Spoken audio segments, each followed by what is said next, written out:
Ha desaparecido su gato. Ha estado lloviendo toda la semana y su coche no arranca. Alguien le pregunta cómo está y usted contesta: estoy muy deprimida, tengo un día de perros. Pero de hecho, ningún experto llamaría depresión a eso. Porque si el gato regresa, sale el sol y su coche arranca, su estado de ánimo mejorará.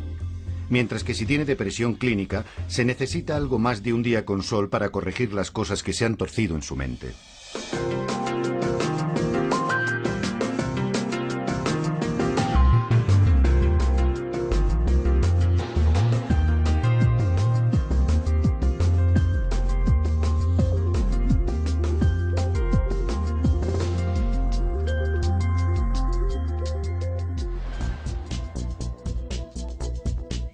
Aunque podemos decir que estamos deprimidos, más bien nos estamos refiriendo a un estado de ánimo pasajero.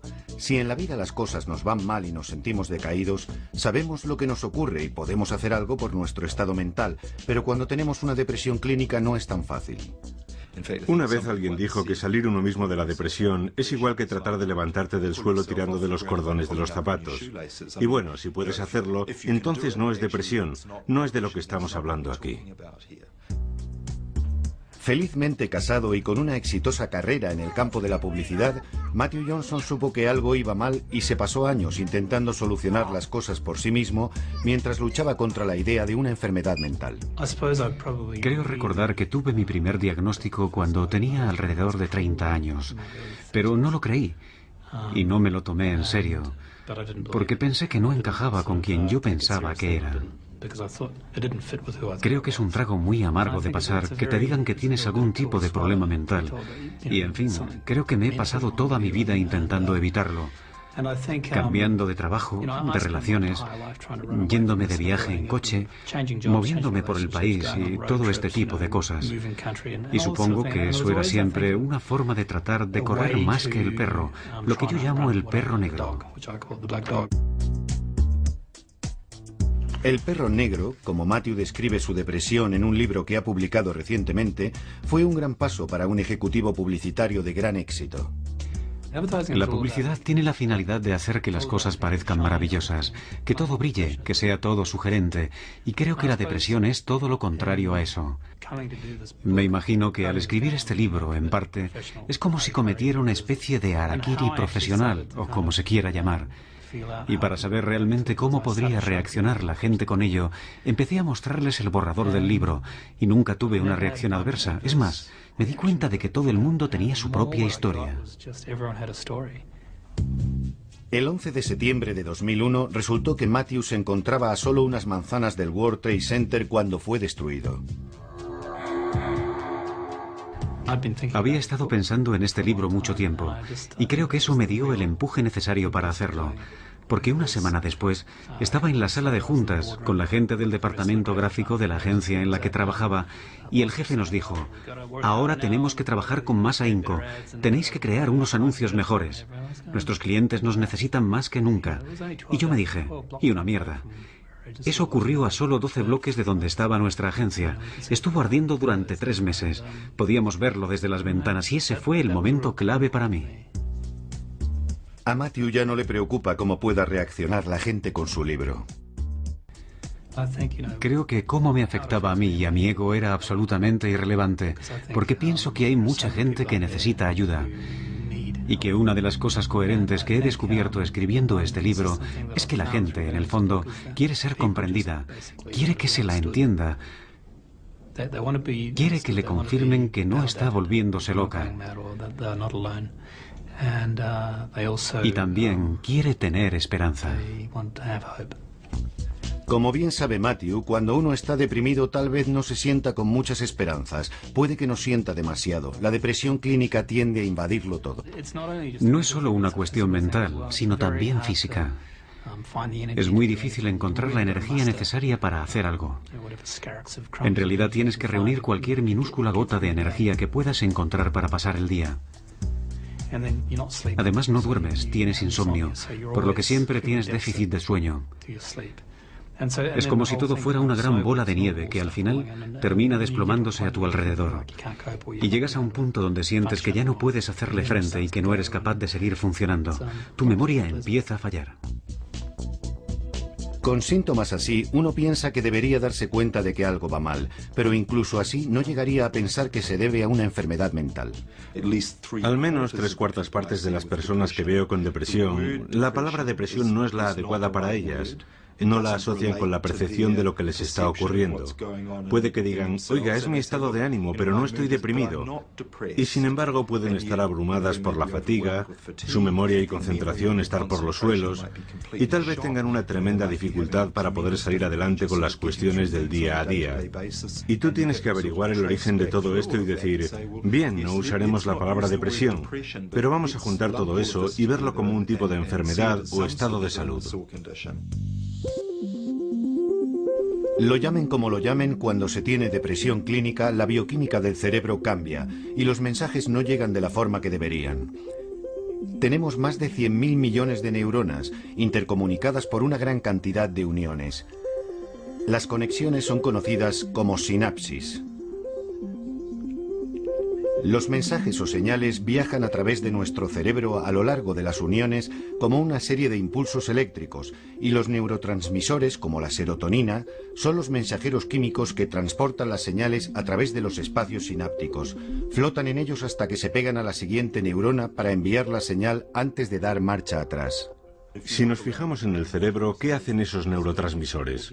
Pues están aquí, en el centro del sueño, y aquí en una parte del cerebro donde normalmente controlan el nivel de ansiedad, y en esta otra parte que está relacionada con el estado de ánimo, el apetito y el impulso sexual. Así que aquí tenemos toda una sucesión de sintomatología de la depresión.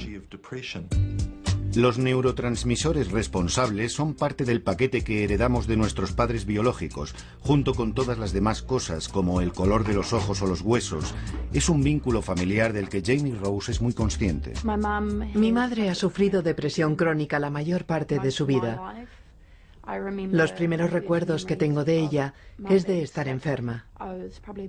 Yo tendría posiblemente 8 o 9 años. Volvía a casa después del colegio por la tarde y ahí estaba mi madre en la cama y con la bata puesta, con una mirada vaga y vacía y con los ojos sin vida. Después de esa experiencia de primera mano, a Jamie todavía le costó unos años darse cuenta de que ella también tenía problemas. Mi primera depresión aguda empezó a los 18 o 19 años, pero creo que lo más seguro es que empezara siendo mucho más joven, quizá a los 15 o 16, y no era consciente. Una de las cosas más difíciles de entender sobre la depresión clínica es cómo puede estar uno profundamente deprimido y no darse cuenta de ello, pero para mucha gente es justo lo que ocurre. Estamos hablando de un proceso que con frecuencia en la enfermedad de la depresión llega de forma tan traicionera que la persona que la sufre generalmente no se percata de ello. En fin, estamos hablando de algo que va desarrollándose durante meses, y naturalmente la gente lo que hace es utilizar más a fondo su habilidad para enfrentarse a ello e intentar superarlo. Digamos que juntándolo todo para seguir adelante. Y de hecho, cuanto más desarrollada tenga esa habilidad, al final se va a meter en más problemas antes de que nadie reconozca lo que está ocurriendo, y menos ellos. A los 18 años, después de un año en el extranjero, Jamie consiguió su trabajo soñado en IT. Conseguí un empleo de un perfil alto para mi edad, trabajando para una gran empresa en Auckland que suponía unas oportunidades fantásticas. Pero luego me encontré con que me hundía en un profundo pozo y me desesperé al no poder salir de él. Iba al trabajo y no rendía. Me quedaba sentada contemplando el ordenador diciéndome, ¿qué hago aquí? Me ausentaba mucho de mi puesto. Siempre trataba de encontrar otras cosas que hacer, pero es que no podía hacer nada ni concentrarme. Pasaba un montón de tiempo en el lavabo de señoras preguntándome, Dios mío, ¿qué me pasa? El momento decisivo le llegó a Jamie cuando le mandaron un aviso por escrito. Entonces supe que había tocado fondo, porque yo soy una persona muy profesional. Soy tan perfeccionista que cuando recibí el aviso me dije, ¿qué está pasando aquí? Y entonces supe que no podía continuar así. Acudí al médico y me recetó antidepresivos. Dejé mi trabajo y me cogí unos meses libres. En ese momento los síntomas de Jamie eran los típicos de la depresión. No podía levantarme de la cama. Estaba durmiendo a todas horas y cuando me levantaba estaba atontada. Tenía que regresar a la cama porque no podía hacer nada. Estaba de mal humor, irritable y sufría cansancio crónico. No podía quitármelo de encima. Nunca he tenido pensamientos suicidas, pero tienes un sentimiento constante de baja estima. No valgo para nada, no soy digna de nadie, estoy gorda, soy fea, soy repulsiva. ¿Cómo va a ser alguien amigo mío? ¿Cómo podría amarme alguien? Y como tenía esa mentalidad, no me apetecía levantarme de la cama, así que me quedaba en ella casi todo el día. Aunque ella no se diera cuenta, el historial familiar de depresión crónica de Jamie favorecía que ella también lo sufriera. Me entristece decirlo, pero creo que la medicina general tardó 15 años en ocuparse de ello.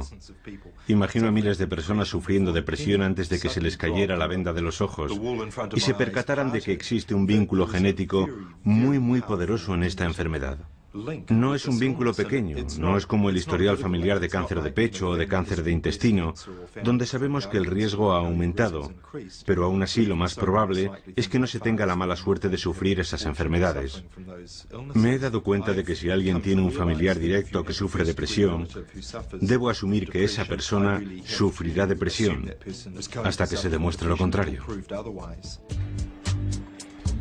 El vínculo entre depresión y herencia genética se ha investigado bajo microscopio en la Universidad de Otago y acaban de descubrir una relación entre depresión y un gen en particular. El gen promotor transportador de la serotonina es responsable del movimiento de la serotonina en el cerebro, para resumirlo.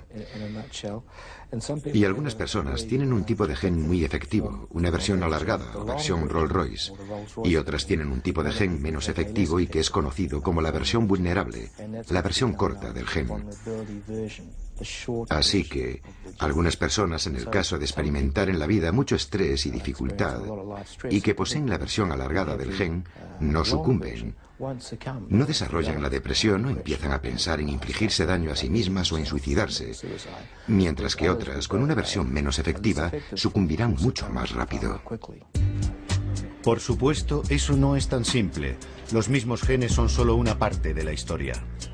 Se ven informes sobre el gen de la depresión o el gen de la violencia, y de hecho eso es una tontería.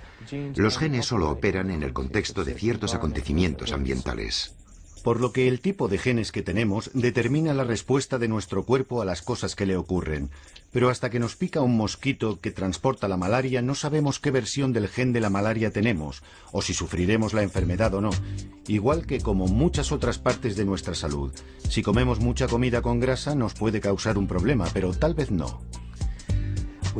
Todos conocemos a algunas personas que comen dietas altas en grasas, pero no tienen el colesterol alto, y eso se debe a las diferencias en la estructura genética. Lo mismo ocurre con la depresión. Cojamos a 10 personas, todas tienen mucho estrés, con 3 o más episodios desagradables y estresantes. Tal vez hayan perdido su trabajo, quizá tengan algún problema de incapacidad física, alguna relación con malos tratos, pueden haber terminado una relación o tal vez no puedan pagar las facturas, ese tipo de zozobras de la vida. Si supiéramos qué versión del gen transportador de serotonina tienen esas personas, sabríamos que las que tienen la versión del gen protector, solo una de esas 10 personas desarrollará la depresión, mientras que si tienen la versión del gen vulnerable, serían 4 de esas 10. Y lo que este ejemplo también muestra es que habrá 6 personas que no la desarrollarán, lo cual nos indica que tenemos mucho más que aprender sobre la depresión. Así que no salgan corriendo para comprobar qué tipo de genes tienen. Es mucho más complejo que un gen y una hamburguesa. Pero lo que sí sabemos con esta investigación es que el que desarrollemos depresión o no, no depende de nuestra fuerza de voluntad. Algunas personas todavía tienen la creencia de que admitir esos problemas es un signo de debilidad, lo que es una bobada. Es un pensamiento muy tonto. Todas las personas varían en lo referente a su vulnerabilidad y resistencia a los diferentes tipos de acontecimientos de la vida. Y eso es algo estupendo. Esa diversidad, porque si uno se enfrenta a la depresión, la buena noticia es que existen tratamientos efectivos. Por favor, hay que aprovecharse de los tratamientos. ¿Por qué aguantar el sufrimiento? No hace falta. El problema con la depresión clínica es que no es como el sarampión o las paperas, que lo tienes o no lo tienes. La depresión funciona de forma continuada, al igual que su necesidad de tratamiento. Es más parecido al tratamiento para la presión arterial. El que se necesite o no dependerá de la gravedad de los síntomas y del grado en que afecta a la vida cotidiana. Y si se necesita tratamiento, la medicación puede jugar un papel importante en la recuperación, pero parece que hay una creencia persistente de que la gente toma pastillas con demasiada facilidad. Tal vez haya algunas personas que acuden a un psiquiatra, pero a mí me impresiona más la gran cantidad que sigue adelante durante meses o años, aparentando que no les pasa nada, hasta que llegan a un punto en el que dicen: algo marcha mal, necesito tratamiento. No puedo creer que hayan estado resistiendo durante tanto tiempo. Los estudios demuestran que si alguien estaba deprimido hace 20 años, hay un 90% de probabilidades de que no haya sido tratado, principalmente por falta de conocimiento. Aunque muchas personas hubieran ido al médico de cabecera o a otro profesional de la salud, lo más normal es que no fuera reconocida como una depresión. Un mayor conocimiento de los médicos y el desarrollo de nuevos medicamentos con menores efectos secundarios ha cambiado eso. El resultado del gran incremento en la prescripción de antidepresivos ha llevado a la preocupación pública, pero los estudios muestran que junto a ese aumento hay un desarrollo positivo.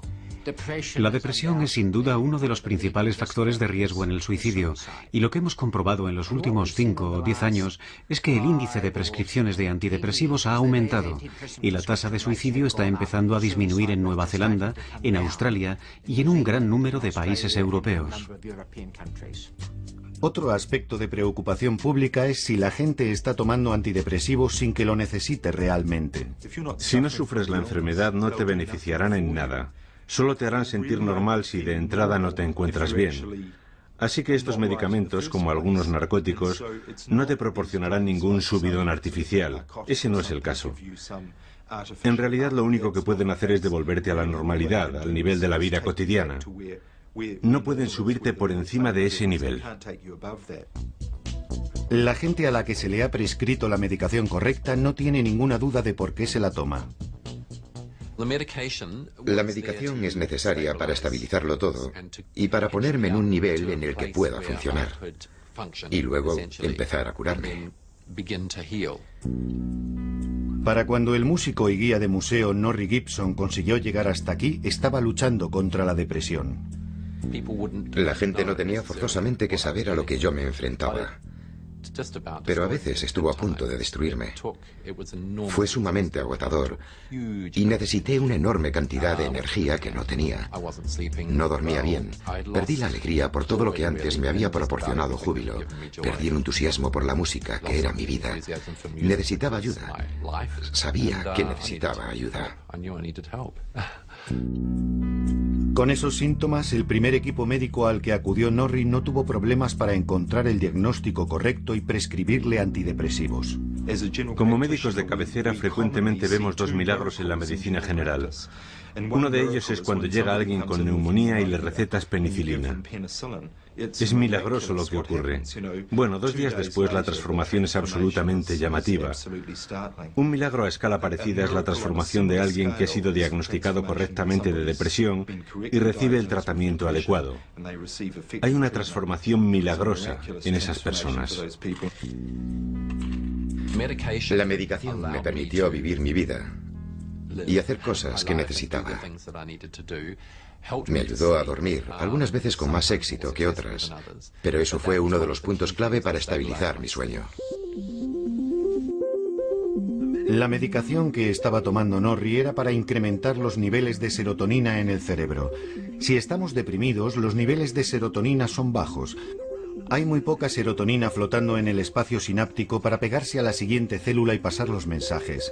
El SSRI trabaja para incrementar los niveles de serotonina y lo hace bloqueando su reabsorción para que haya más cantidad y mantener funcionando las líneas de comunicación, lo cual con el tiempo se convierte en una visible mejora para muchas personas.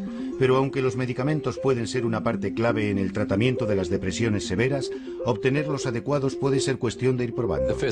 La primera medicación que me mandaron fue Triciclen y, de hecho, me aumentó el límite de ansiedad de los síntomas que estaba experimentando. Sudaba profusamente, estaba muy acelerado, era más y más activo, cada vez con mayor agitación y más alarmado. Había momentos en que me sentía mareado y como si realmente fuera a desvanecerme. Me hizo polvo físicamente y también a otros niveles, algo terrible. Y naturalmente me dijeron que continuara con ello hasta que me hiciera efecto. Pero en realidad era insoportable. Al final, Norrie fue enviado a un psiquiatra que le cambió su medicación por SSRI.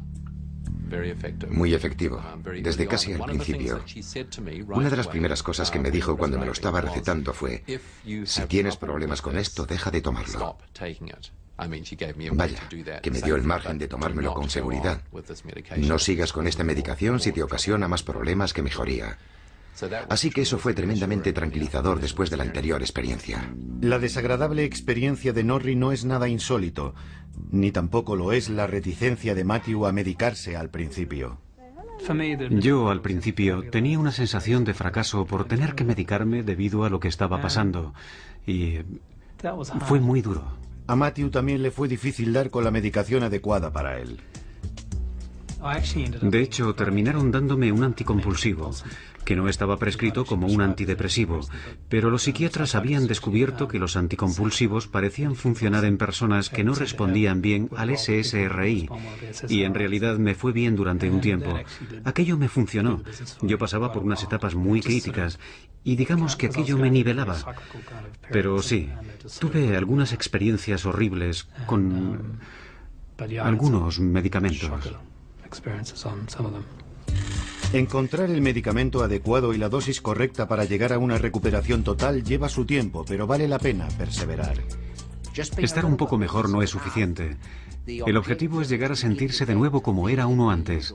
Y si el segundo medicamento no funciona, se necesitará un tercer antidepresivo o buscar una combinación de tratamientos que sea efectiva. El primer paso hacia cualquier tratamiento, si se tiene una depresión clínica, es ante todo averiguar qué es lo que va mal. Pero Louise Windelborn no tenía ni idea de lo que le ocurría. Tenía depresión clínica y no lo sabía. Ni siquiera sabía que estaba deprimida. Lo que me pasaba es que tenía unos pensamientos negativos rondándome la cabeza y mucha gente me decía: oye Luis, tienes que pensar positivamente. Y yo intentaba ser positiva, lo intentaba con todas mis fuerzas y solo sentía que fracasaba porque no podía cambiar mi forma de pensar. En el caso de Louise, su depresión no fue reconocida durante años debido a que se ocultaba tras su adicción al alcohol. La depresión clínica puede destruir carreras, romper familias e incluso ser una amenaza para la propia vida. Pero una vez dictaminada y tratada, hay un índice del 80% de curación. El problema con Louise era que pensaba que su único inconveniente era su dependencia del alcohol, algo que provenía de su primer trago siendo adolescente.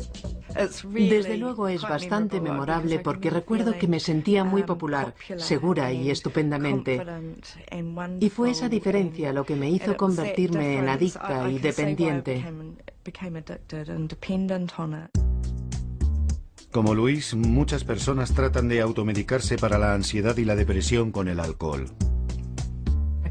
Todavía me acuerdo cómo me sentía. Tomarme una copa funcionaba, relajaba mi cuerpo. Y claro, una vez que estaba sobria, tenía que enfrentarme a mi estómago revuelto de ansiedad. Y eso era duro.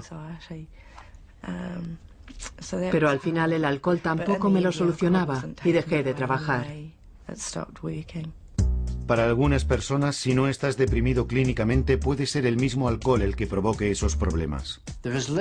No hay duda de que para algunas personas abusar del alcohol les puede producir toda la gama de síntomas depresivos. En esos casos, si dejan de beber durante más de 2 semanas, muchos de estos síntomas depresivos desaparecerán. Pero si estás clínicamente deprimido, dejar de beber no es suficiente, y para los que lo han intentado y no han conseguido dejar la bebida, un tratamiento antidepresivo les cambia totalmente las cosas. He tenido un cierto número de casos que he tratado con antidepresivos.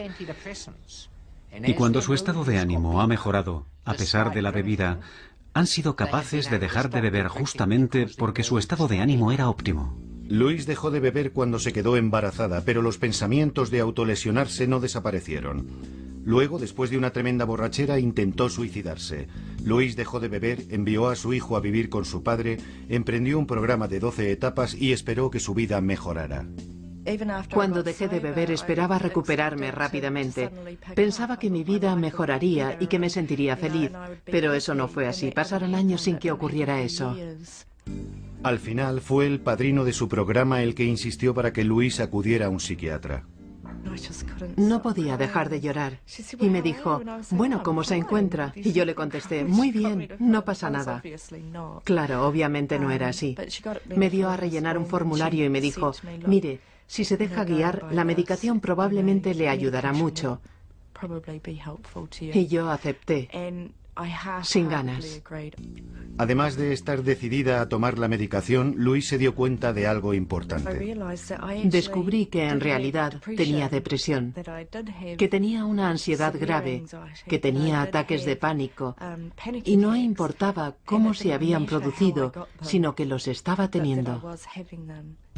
En realidad, Louise no quería tomar medicamentos al principio y tardó un tiempo en darse cuenta de la diferencia que suponía tomarlos.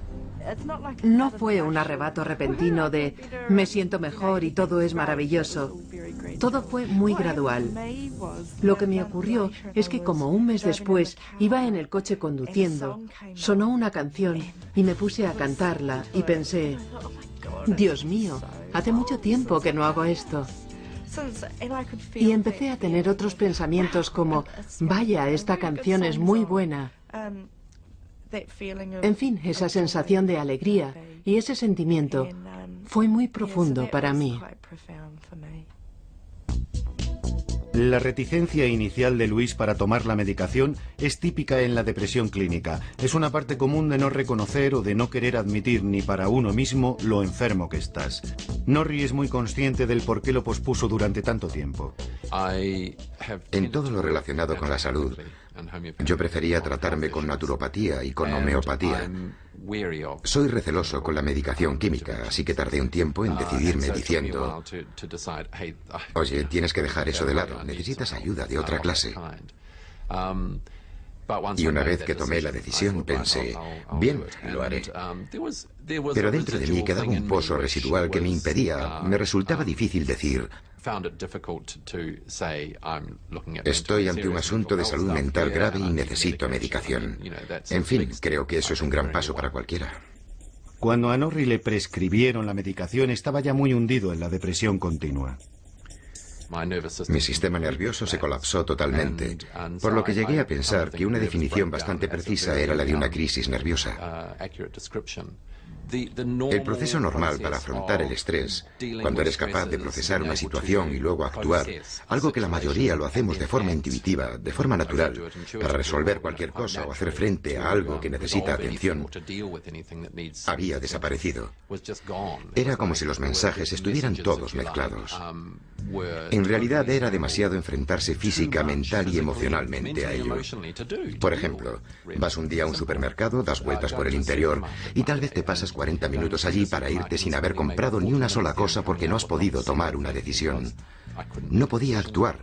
Realmente no podía hacer nada. Y esa es la sensación de que todo va mal. Aparte del tipo de síntomas de los que habla Norrie, la sensación de un cansancio extremo es algo muy común. Te los puedes encontrar andando a primeras horas de la mañana. Esto es algo muy característico en el desequilibrio bioquímico o psicológico del cerebro que forma parte de su estado. Parece que interfiere con la fisiología normal del sueño, pero al contrario del estrés, donde parece que tienes problemas para dormir, con la depresión te despiertas a altas horas de la madrugada. Y no hay demasiadas cosas que te produzcan eso, por lo que aunque tu estado de ánimo esté bien y no te sientas deprimido ni nada de eso, si tienes ese síntoma, entonces tienes que estudiar detenidamente todas las demás posibles manifestaciones. Y puede que tal vez los niveles de ansiedad hayan aumentado, o quizá haya habido una inexplicable ausencia de alegría en tu vida. Muchas de estas manifestaciones encuentran su expresión en el libro de Matthew. Y también habla sobre cómo ver el mundo a través de las lentes de la depresión. Parece que siempre tenemos un enfoque un poco negativo de las cosas, y lo que más me preocupa es la pérdida de alegría. Yo creo que hay dicha en todas las cosas. La hay en una relación, la hay en lo que uno hace. La vida es alegría. La incapacidad para sentir algo llevó finalmente a Matthew a admitir que tenía un grave problema. Sabía que no podía continuar viviendo así, negándolo. Creo que me hubiera quitado la vida o habría sufrido un hundimiento total.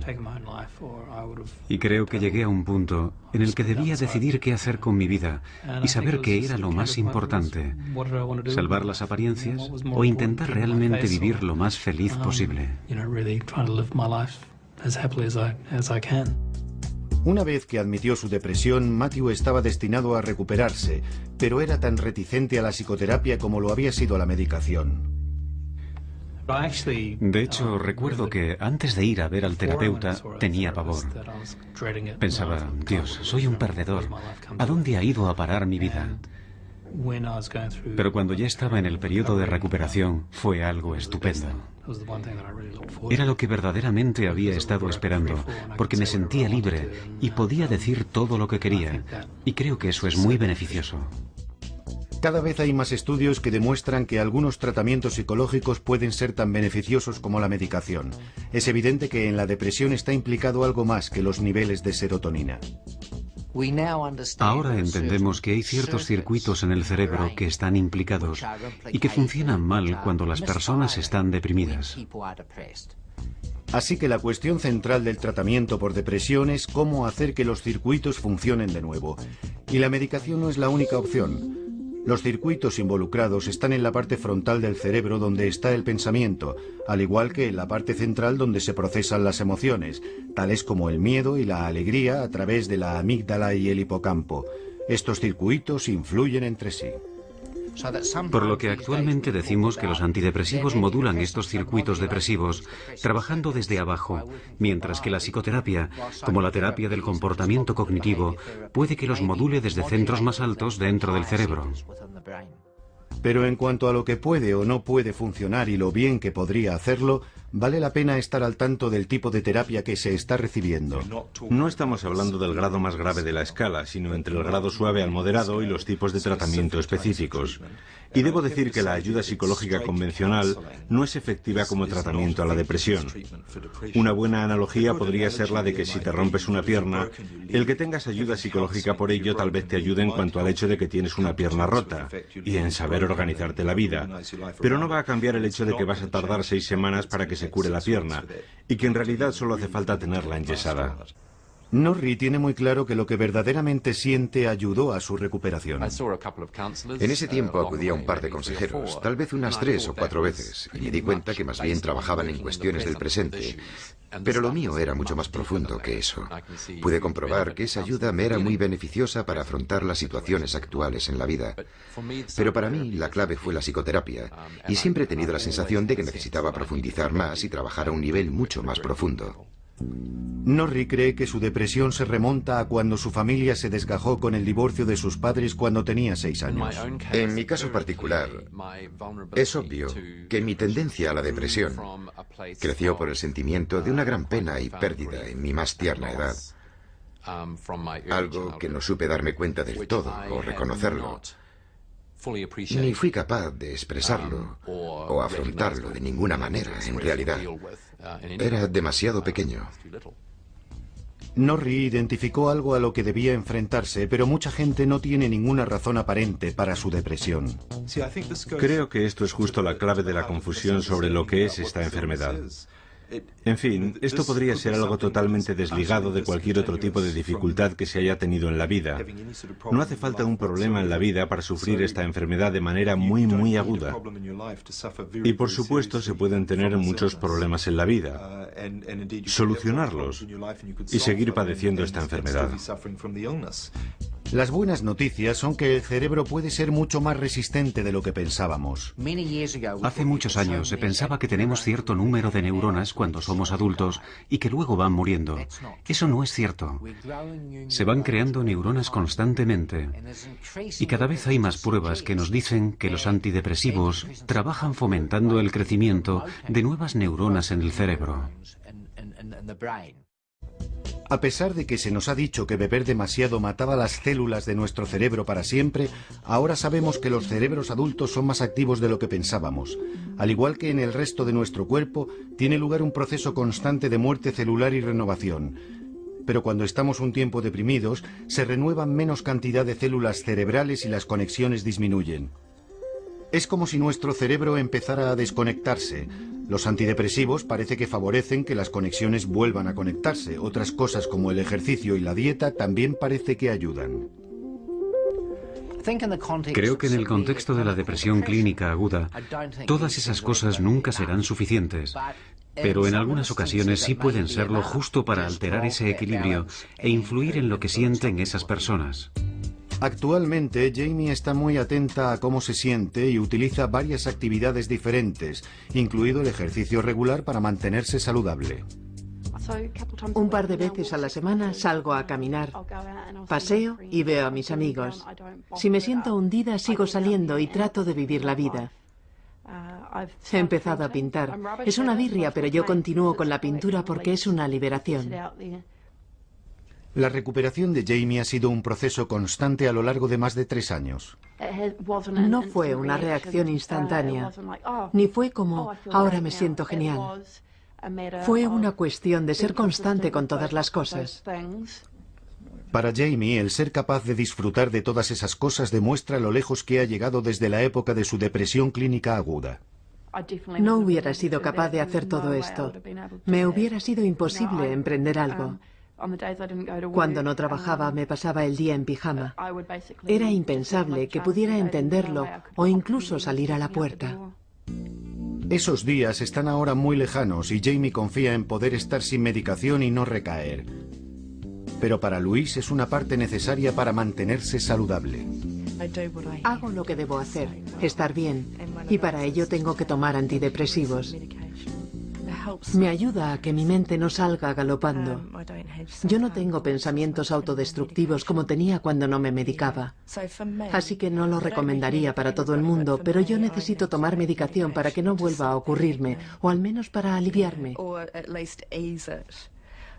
Y además también debo ocuparme de otras cosas. Y por supuesto continuar con mi recuperación del alcohol. Según un estudio americano que investigaba los efectos de un tratamiento continuo en personas que habían sufrido 3 o más episodios de depresión, Louise no es la única que necesita antidepresivos para mantenerse con buena salud.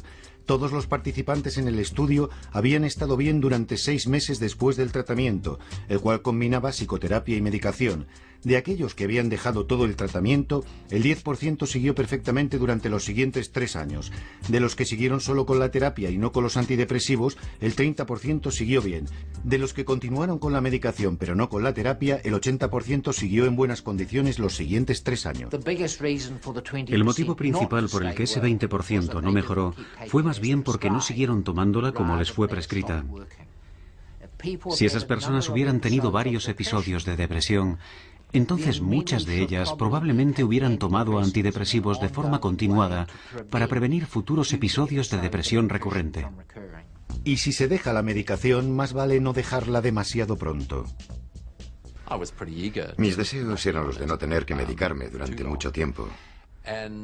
Y fue desastroso intentar dejarlo de pronto o querer dejarlo demasiado rápido. Y lo que aprendí de ello fue que necesitaba seguir con la medicación mucho tiempo después de que me sintiera mejor. Y eso fue bastante aleccionador en realidad. El psiquiatra de Norrie le ayudó a comprender el porqué. Me dijo, vas a notar que llegas a un punto donde te sentirás mejor, pero eso será justo porque empieza a hacerte efecto, de hecho. Así que sigue con la medicación y manténla durante bastante tiempo mientras se va realizando el proceso de curación. Por lo que seguí tomándome los medicamentos, aun después de mejorar, más o menos otro año y medio. Y luego me fue disminuyendo muy gradualmente. Y así pasé unos 8 meses. He oído incontables historias de gente que lo ha dejado demasiado pronto y ha vuelto de nuevo, como al principio. Se mire como se mire, dejar de tomar los medicamentos demasiado pronto puede inhabilitar su propósito. Es parecido a recargar una batería descargada. Si pones a cargar la batería solo unas pocas horas, a la primera mañana fría el coche se quedará de nuevo sin batería.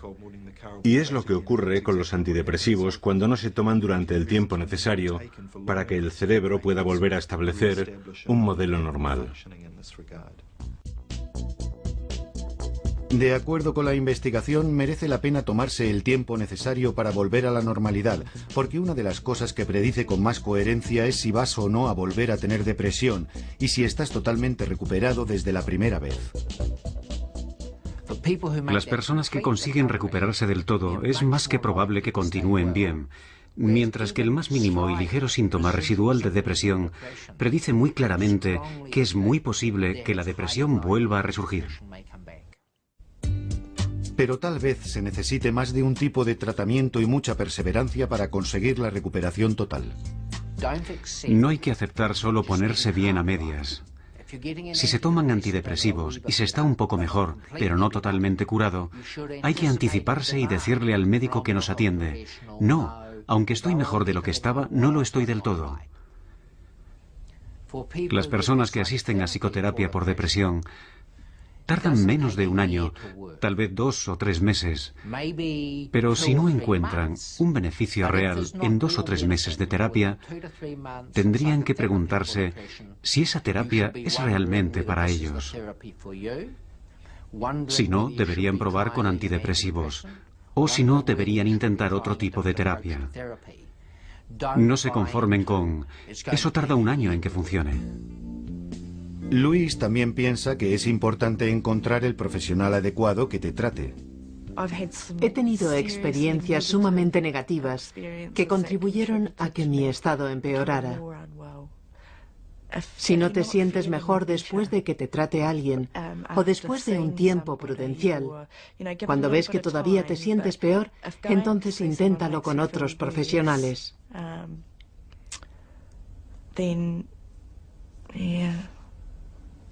Pero nunca pierdas la esperanza. Tienes que continuar luchando. Luis sabe que tiene suerte por estar viva y con un futuro que disfrutar. Por entonces no me lo hubiese creído. No hubiese podido creer que estaría viva. Y que hasta sería madre. Y con Matt, aquí haciendo las cosas cotidianas. No solo sobrevivió a su depresión, sino que aprendió mucho sobre la vida. En fin, lo bueno de lo que he hecho es que ahora puedo enseñar cosas. Cómo enfrentarse a los problemas de la vida, mientras que antes no hubiera tenido ni idea. Así que trato de disfrutar de él antes de que se vaya, de que deje el hogar, algo que no está tan lejano.